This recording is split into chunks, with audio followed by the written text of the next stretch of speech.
When I think of spy thrillers, my mind usually sprints to the pulse-pounding precision of Mission Impossible or the enduring legacy of James Bond. The name's Bond. James Bond.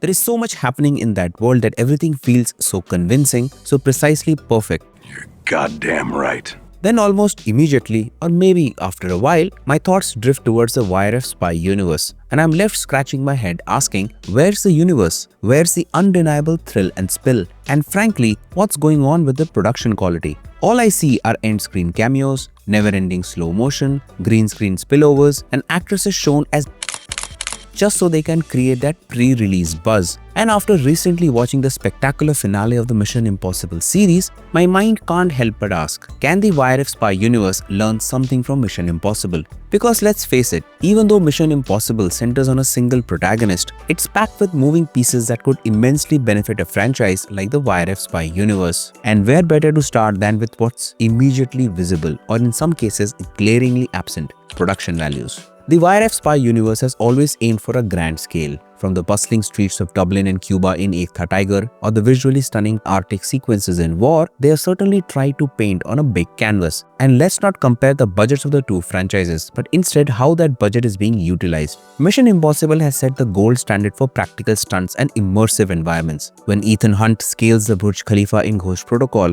performs a halo jump in Fallout, or fights on a real speeding train in Dead Reckoning, you feel the realism, the grit, the danger, the tangible physics. It's all there. This commitment to practical effects, even when supplemented by impeccable CGI, creates a visceral experience that few franchises can rival. It's about convincing the audience that what they are seeing is actually happening, not just a flashy animation. Now, if you look at the YRF Spy Universe, Ekta Tiger had a more grounded, almost raw feel with its action in real locations. War had chase sequences and stunts performed by the artists themselves, which led to that visceral feel, but from hereafter, the cracks begin to show. Pathaan had many action sequences, particularly those involving vehicles or elaborate set pieces which suffered from noticeably unfinished or plastic-looking CGI. The same criticism has been leveled at Tiger 3, where moments that should have been thrilling felt oddly weightless or artificial. And this brings us directly to the War 2 teaser. The immediate backlash over its VFX quality is a massive red flag. The green screen work appears evident, the integration of actors into these digital environments seems rushed, and the overall polish seems absent. Beyond just CGI, consider the cinematography and set design. While YRF films have certainly been shot in beautiful locations, the sense of depth, masterful framing, and attention to detail in the environments of an MI film are often unparalleled. Every frame feels meticulously crafted to serve the narrative and heighten the stakes. In contrast, some YRF Spy Universe films feel like they are relying on exotic locales more than truly integrating them into a cohesive, believable world. If the YRF Spy Universe truly wants to compete on a global stage, merely showing off big stars in big locations isn't enough. They need to invest in making those locations feel real and those impossible stunts feel practical, or at least imperceptibly digital.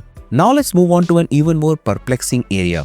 Female characters, or more specifically how the YRF Spy Universe consistently chooses to market them. When the promos for a YRF Spy Universe film drop, there's a pattern that becomes almost predictable. Whether it's Vani Kapoor in War, Deepika Padukone in Pathaan, and most recently Kiara Advani in the War 2 teaser, the pre-release buzz frequently centers on a blink and you miss it bikini shot. While these actresses are undeniably talented and beautiful, the promotional strategy often sidelines their potential for genuine character contribution. Contrast this with the Mission Impossible franchise, which has, especially in its later installments, consistently redefined what it means to have strong, impactful female characters in the spy genre. These are women who are not just allies or love interests, but often direct adversaries, master manipulators, and highly skilled agents who consistently challenge and even outwit Ethan Hunt. And crucially, their promotional material focuses on their agency and skills, not just their appearance. The difference is stark, and if YRF wants its universe to be taken seriously, it needs to move beyond the shallow spectacle and empower its female characters in a way that truly matters, both on screen and in their promotional material. And they have a golden opportunity to do that in Alpha, starring Alia Bhatt and Shurvari.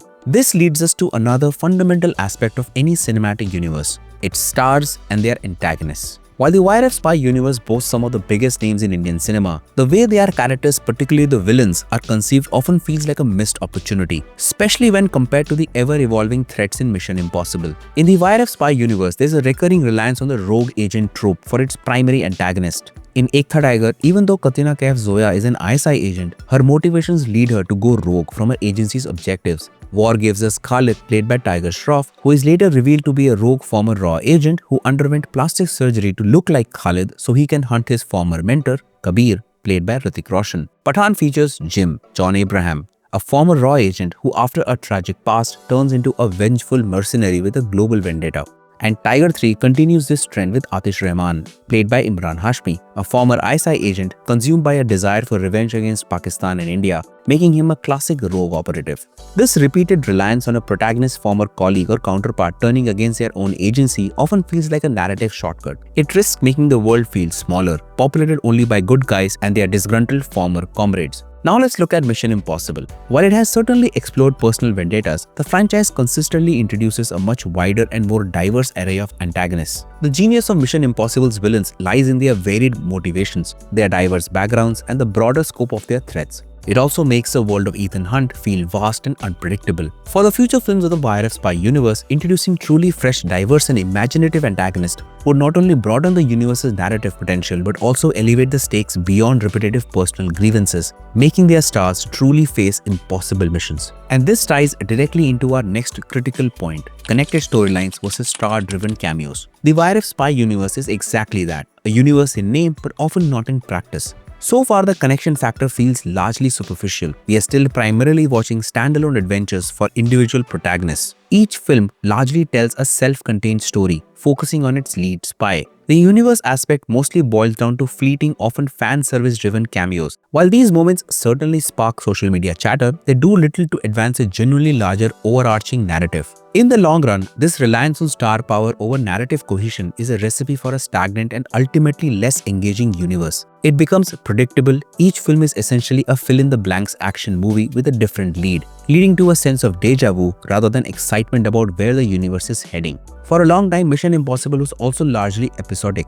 Each film was a standalone Ethan Hunt adventure featuring a distinct tone and a new mission. However, starting prominently with Rogue Nation and then through Fallout and into Dead Reckoning, the franchisee began to weave a deeply connected tapestry, creating a sense of shared history and stakes. What Mission Impossible demonstrates is that true universe building isn't about slapping together big star cameos. It's about crafting a narrative, developing recurring characters with meaningful arcs, and ensuring that the events of one film genuinely impact and inform the next. If the YRF Spy Universe wants to avoid becoming a series of disconnected, albeit flashy star vehicles, it needs to start investing in a truly cohesive, long-form storytelling vision for its future films, ones that transcend individual film success and build a compelling world. Finally, and perhaps most crucially, the YRF Spy Universe could benefit from building emotional stakes for the universe itself. While the YRF films are packed with high-octane action and glamorous stars, the cumulative personal cost, the weight of past events, and the lasting emotional impact on their characters and the world, they often feel strangely absent. To its credit, Pathaan did attempt to infuse some of this personal and emotional depth. This was a step in the right direction as it created a personal stake that resonated. However, even with Pathaan, that emotional depth, while present, often felt like it could have been explored more profoundly, perhaps overshadowed by the relentless pace and the need to deliver one big action sequence after another. Contrast this with the Mission Impossible movies, especially in its later installments, which has perfected the art of building cumulative emotional stakes, infusing the entire universe with profound emotional weight and a powerful sense of nostalgia. The stakes aren't just about saving the world, they're about the culmination of 30 years of character development, a farewell to beloved figures, and the very real emotional consequences of a life lived on knife edge. For the YRF Spy Universe, the opportunity is immense. It's about making the audience feel not just the thrill of the chase, but the heart of the journey.